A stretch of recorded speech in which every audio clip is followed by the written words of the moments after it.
afternoon. Thank you for joining us. Thank you for having me. You are the founder and the CEO of Glowork, an organization that links women job seekers to employer. Your platform was created in 2011. Tell us a bit about Glowork. What caused the idea to emerge? Glowork started off as an online portal to link between employers and job seekers. It was done because we have a lot of barriers or obstacles in the kingdom, and we took these obstacles and we turned them to our own opportunities.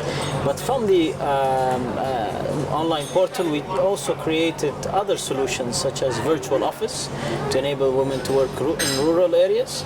We created career fairs, particularly for female jobs at organizations. We created vocational training, career counseling, all things that are unique to assist women into the labor market. Was it easy to implement? It was a very difficult challenge in the beginning, especially that it was driven very socially. It's more than it was driven from a profit perspective. And so it's very difficult to get people's acceptance as it was something very new.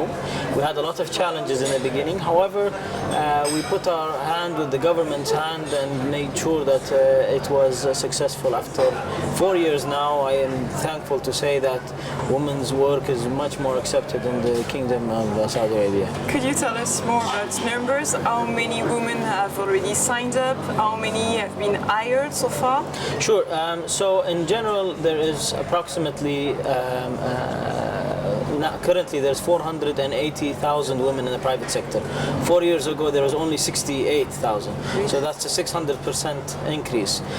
With us we have a data of over 2.2 million signed up. Now these could be women working, not working, staying at home, but we have a very extensive database. How are women responding to using your platform?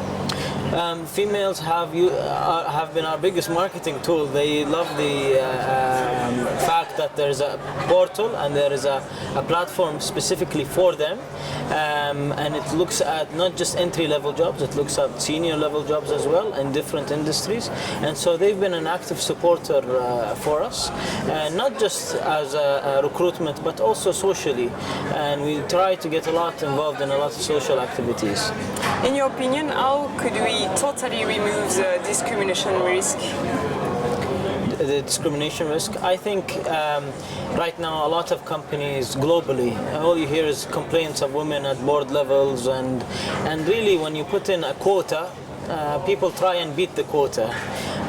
When you are saying that we have a system that enables you to incentivize when you hire women, and this is something that we're working on right now in the kingdom, is when you hire women at a certain percentage in your organization, you get an extra subsidy from the government on transportation, on childcare, on enhancing your facilities.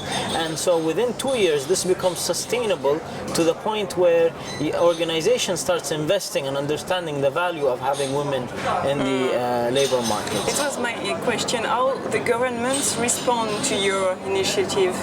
The government initially 4 years ago, at the same time we started a social welfare program where anyone unemployed, they would get a stipend for being a job seeker. This gave us a database and understanding of the size of the problem, and the size of the problem was immense. 2.2 million unemployed or job seekers, 1.6 million of them are women, so 86%. And so they required an organization that is focused on placing women, and they also needed to tailor new laws and legislations. The first law that came was the law to allow women to work in retail and lingerie shops, cosmetics. Previously it was occupied by men. And so this made common sense to have women initially work in those areas, and that created 400,000 jobs purely just by opening this industry alone. Do you think your platform could convince or have already convinced international companies to invest in Saudi Arabia? Absolutely. 90% of our clients are international organizations that are working. A lot of them are French actually that are hiring Saudi women in the kingdom. Now our objective now is we're creating an online application which will soon launch in the next couple of months, and we believe that this application will be able to be used in any country globally, and it will move away from the whole discriminatory aspect of employment. Khalid Alkhudair, thank you very much for joining us and for this feedback. Thank you. Thank you very much. My pleasure.